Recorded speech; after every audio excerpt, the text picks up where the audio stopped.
The Tony Award-winning musical Hamilton took Broadway and the world by storm when it debuted in 2015. The show is living up to the hype here in San Francisco, where it's playing at the Orpheum Theater downtown. Joining me now, the actor in the role of George Washington himself, Darnell Abraham.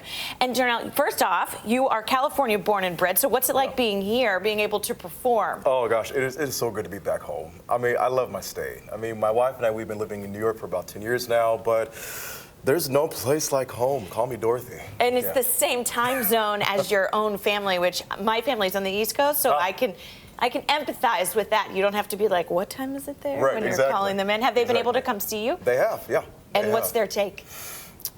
They love it. They love the show. I mean, and I think for my mom especially, it's really emotional for her, you know, to see her baby, you know, on the stage in the role of George Washington, you know. So it's really been just a big celebration with family and friends who've come up here. So it's really, really cool, and they just absolutely love the show. And speaking of celebration, today, technically, you can be celebrating because it's President's Day in the role of a president. I mean, when it comes to playing George Washington, what kind of work goes into that?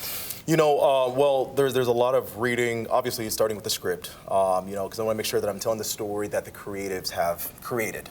So there's that, but also it's doing, you know, research on, you know, who was this guy, reading biographies. Right now, History Network is doing a 3-night series on Washington, so you better believe I am glued to the screen, you know, and learning some new information about this guy. And so there's that, and then also as actors, we bring ourselves to these roles. So it's also reconciling all of that and creating this three-dimensional character. It's interesting. I mean, we learn in school about George Washington, the fundamentals. Oh, first president, he was a general in the war.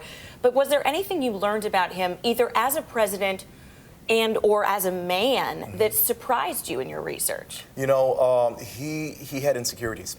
You know, and we don't see that in history books. You know, at the end of the day, this was a man who had fears. You know, he had his frustrations, and you know, so that's something I can identify with. And so it removes the icon, the sense of this man is untouchable, to where actually this guy is very similar to the rest of us. You know, so I thought that was pretty.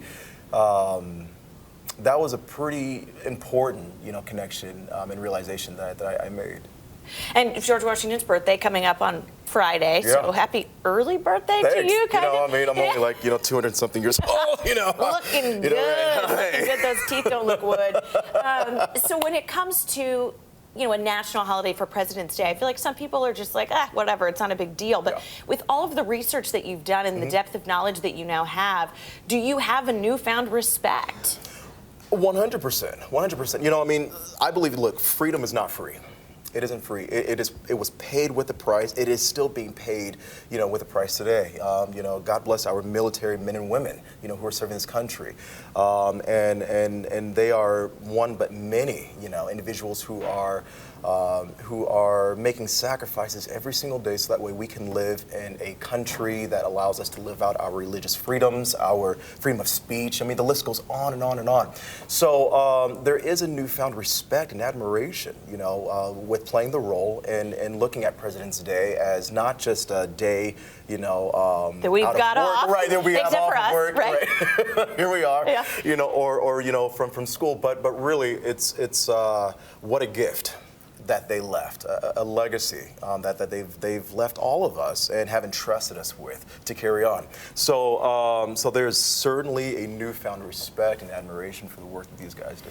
It's interesting because here we are now in a presidential election year, and this is not a question, what is your political affiliation, more about now understanding, you know, how democracy came to be in the United States and what it means to be a president. Does that change the way that you look, you know, going into a November presidential election? You know, in some ways it does. You know, leaders, every leader, you know, has their faults. There is no perfect human being on earth. I personally believe that.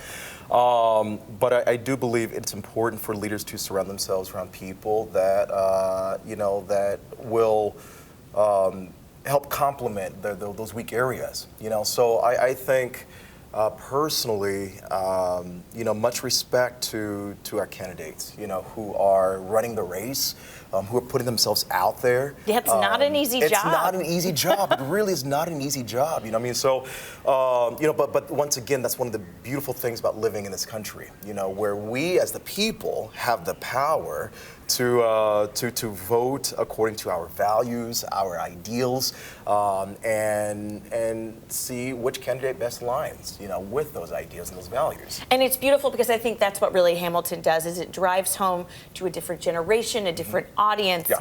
Here's the importance of something that we, in some cases, don't even teach civics anymore. Yeah. This is what you need to know, and here's how it's still relevant. Yes. Yes. And now you guys are coming up on the 1-year anniversary of San Francisco. Yeah. So again, Hamilton, the winter sale is on through March 31st. If you want to go see it, you should. Tickets to see the show at San Francisco's Orpheum Theater can be purchased at BroadwaySF.com. Thank you so much, and happy President's Day. Thank you.